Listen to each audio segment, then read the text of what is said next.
Do you know why most people never succeed, even though they work hard, study, and follow all the rules? I'll tell you, and it might sting a little. It's not because of bad luck. It's not because of talent. It's because they lack one thing: definiteness of purpose. You see, no one teaches you this in school. If you ask 10 people what they really want in life, 9 will fumble around. And maybe one has an answer worth listening to. Napoleon Hill believed that success doesn't come from chance, charm, or even intelligence. It comes from having absolute clarity about what you want. That's not optional. It's step 1. If you don't know where you're going, every distraction looks like a destination. But when you have a burning, crystal-clear desire, with emotion, intention, and belief, life starts organizing itself around that vision. In this video, you'll learn the very first and most important principle in Hill's entire philosophy. The same one he discovered after interviewing over 500 of the most successful people of his time. We'll talk about purpose, commitment, faith, and a simple exercise that could unlock your mind like never before. So stay with me to the end, because what you're about to hear isn't just theory. It's a key that could fit the lock you've been stuck behind for years. Topic 1. Welcome and setting the tone. How do you do? I'm very happy to have this personal visit with you. With those words, Napoleon Hill does something rare. He slows us down. Before he teaches anything, he asks us to do something powerful. Mentally pause. Be still. Be present. Because real learning doesn't happen when we're distracted. It happens when we quiet the noise and tune into something deeper.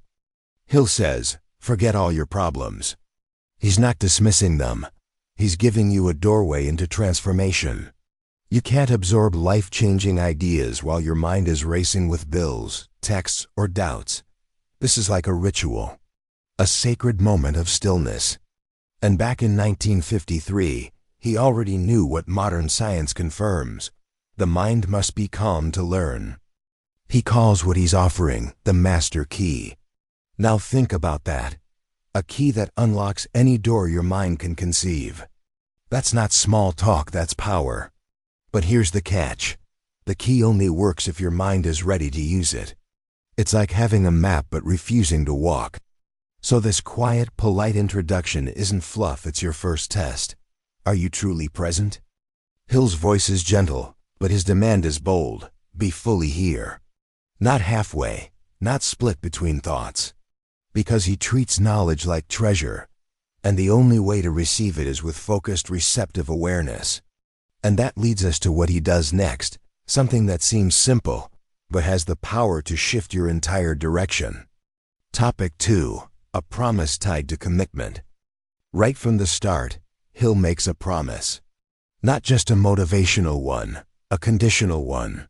He says, if you will decide definitely what you want most in life, and write it down on paper, I will give you the master key. That might sound easy, but it's one of the hardest things people struggle with, making a final decision. A definite one. Hill doesn't want vague wishes. He wants you to declare what you want with the kind of clarity that feels like purpose. The kind that keeps you up at night, or gets you out of bed in the morning. He wants it written. Why? Because thoughts evaporate. Written words stick. Putting your desire on paper turns an idea into a personal contract. This is where the genius lies. Hill doesn't give the master key to everyone, only to those who prove they're ready. And how do you prove it? You write it down, you commit to it. You make it real. No more some days, just now. Because let's be honest, how can the universe give you what you want if you can't even name it? This is the gate to the other 12 principles. Without it, the rest won't stick. You can't build a life of purpose on a foundation of confusion. Hill knew that indecision was the silent killer of dreams. That's why before he teaches anything else, he forces you to do what most never dare. Make a decision and own it. And that decision becomes even more meaningful when you understand the bigger structure behind it. Topic 3. Structure of the series and core principle. Hill reveals that this is not a one-off lesson. It's the first in a series of 13 messages, each one building upon the last, forming a ladder from average thinking to purposeful living. He didn't spend 25 years studying success just to give out random advice. He built a philosophy, a system, and every system starts with the first step. Right away, he gives you the law that underpins it all. Whatever the mind can conceive and believe, it can achieve. This isn't just an inspirational quote, it's a working formula. First, the mind must imagine it. Second, it must believe in it. Once those two conditions are met, the third achievement begins to materialize. He was decades ahead of his time. Today we call this visualization, mindset, neuroplasticity. Athletes do it. CEOs do it. They mentally rehearse outcomes before the first move. Because the brain doesn't know the difference between a vivid imagination and reality. So why not use that to your advantage? Hill wants you to know, this isn't magic, it's mental mechanics. Your thoughts build your world. And belief is the cement that holds those thoughts together. But theory alone isn't enough, so he gives you a real-world example. Someone who started with almost nothing and proved this principle true. TOPIC 4, proof via Edison and lack of formal education. When people hear about success, they often say, but I don't have a degree. I didn't go to the right school, I don't have connections. Hill destroys that excuse with one name, Thomas Edison. The man who lit the world had only 3 months of formal education. That's right, 3 months. But what he lacked in schooling, he made up for in belief and vision. Edison decided he would create electric light. The science said it couldn't be done. Experts laughed. But Edison believed what his mind had conceived. And more importantly, he was willing to fail 10,000 times to make it real. That's definiteness of purpose in action. Not wishing, deciding, persisting. Hill uses Edison to demolish the lie that success depends on academic credentials. It doesn't. It depends on your mental clarity, emotional drive, and the faith to keep going when everything looks dark. That's what makes a creator, not a certificate. And that's just one example. Because everything Hill teaches was sparked by a man who believed even more deeply in mental power. The man who gave him the original challenge. Topic 5. Carnegie's lecture and the power of mind control. Andrew Carnegie told Hill something that would shape the rest of his life. He said, "The power to take possession of your own mind and direct it is greater than poverty, education, or fear." That power, he claimed, is the greatest gift anyone is born with. Why? Because it's the only thing we can truly control. Think about it. You can lose money, you can lose health, you can lose your job. But if you master your mind, no one can take that from you. It's your last line of defense and your first source of power. And yet, most people never learn to use it. Carnegie was clear. If you can't direct your own thoughts, you'll spend life reacting to everything around you. Like a ship with no captain, drifting. But if you take control of your thinking, you become unstoppable. You choose how to respond, not just how to react. But Carnegie didn't stop there. He painted a picture, one that would define Hill's mission. And it started with something you were born holding. Topic 6. 2 sealed envelopes, riches versus penalties. Andrew Carnegie shared a metaphor so powerful, it stayed with Hill forever. He said every person is born with 2 sealed envelopes. One contains the rewards for mastering your mind.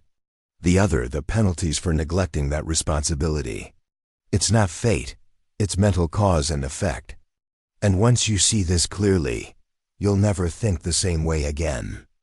In the envelope labeled riches are things like sound health, peace of mind, a labor of love, freedom from fear, positive mental attitude, and the material wealth of your choice. But in the penalties envelope, ill health, worry, fear, indecision, frustration, envy, jealousy, and poverty. Each envelope reflects the consistent quality of your thoughts. This isn't poetic, it's practical. Your mental habits decide which envelope you open over and over again. What you dwell on, what you believe, you rehearse in your mind. That's what shapes your outcomes. Most people drift into the penalties without realizing they're choosing them daily by default. That's why Hill saw this as a wake-up call. If you've been handed the tools for success, your mind, your will, your imagination, but keep opening the wrong envelope, it's time to switch. And the way to do that? Hill hands you a practical process that starts with pen and paper. Topic 7. Practical instructions for definite purpose. Hill didn't want this to be just a feel-good message. He gave specific steps you can follow today. Step 1. Write down what you want most in life. Make it crystal clear. I want more money doesn't cut it. I want to earn $100,000 per year as a business consultant by December 2025. Now that's definite. Step 2. On a second page, write what you're willing to give in return. No reward comes without sacrifice. Time, effort, focus, discipline, whatever the cost, you name it. He'll believe success without a price is fantasy. If you're serious, show it by defining what you're ready to invest. Step 3. Memorize both statements and repeat them daily with gratitude and belief. Not as a robotic chant, but with emotion. This isn't superstition, it's mental alignment. The more you repeat your purpose, the deeper it imprints into your subconscious. And once it's there, your actions begin aligning without force. These steps may seem basic, and they are. But their simplicity is what makes them powerful. So the question is, why does this actually work? What's happening in the brain when we do this consistently? Hill gives us that too. Topic 8. Underlying psychological principles. There are 3 psychological forces behind these instructions. First is cognitive commitment. When you write something by hand, your brain flags it as important. It activates the reticular activating system, a mental filter that starts noticing and prioritizing anything related to your written goal. Suddenly, life feels coincidental, but it's actually focused awareness. Second is autosuggestion. Repeating affirmations daily with emotion programs the subconscious mind to accept them as identity. Over time, you're no longer saying, I want to succeed. You're saying, I am a person who succeeds. Your brain starts looking for ways to prove you right. That's the law of attraction in action, minus the fluff. Third is mental authority and emotional freedom.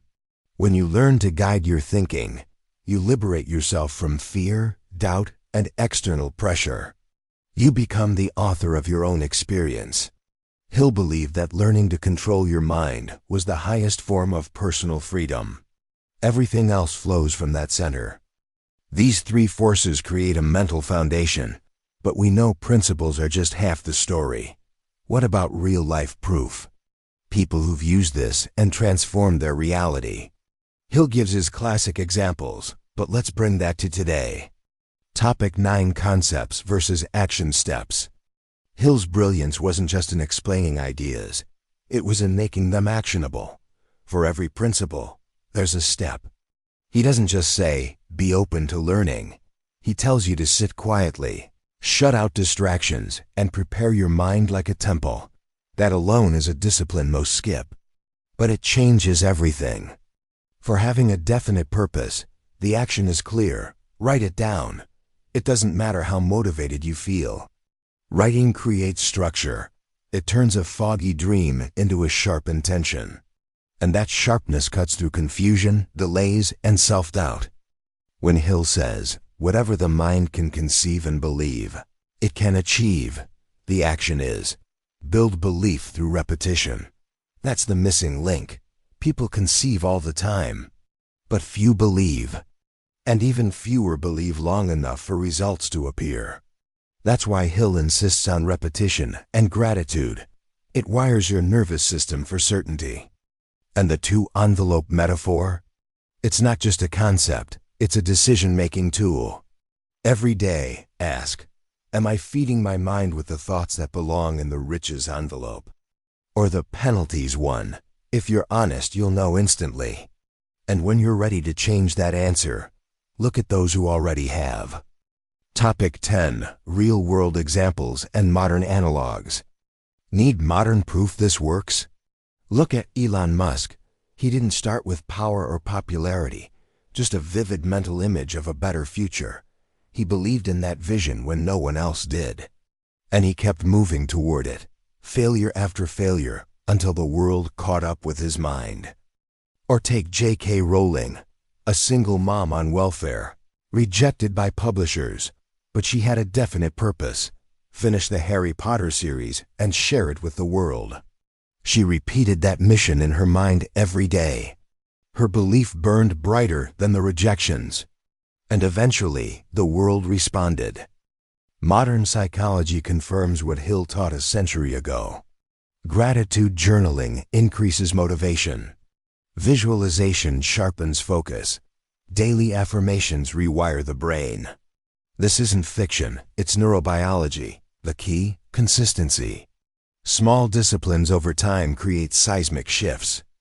And now that you know this, the real question isn't, does it work? The question is, will you work it? Because that's where everything begins and ends. So now that you've heard it all, what are you going to do with it? Will you just nod and move on? Or will you take out a piece of paper, write down your definite purpose, and speak it into your life every day? Because the ones who rise aren't the ones who listen, they're the ones who act. Which envelope will you open today? The one filled with peace of mind, clarity, and fulfillment? Or the one with fear, frustration, and regret? You have the key. Hill handed it to you. What you do with it, that's on you. Drop a comment below. What part of this message hit you hardest? The test? The challenge? The vision? I want to hear it. I read every single one. And if this video lit something up in you, don't let it fade. Subscribe now, hit the bell. And follow this full series on Napoleon Hill's Master Key to Success. Because next time we're unlocking something even deeper, and you won't want to miss it.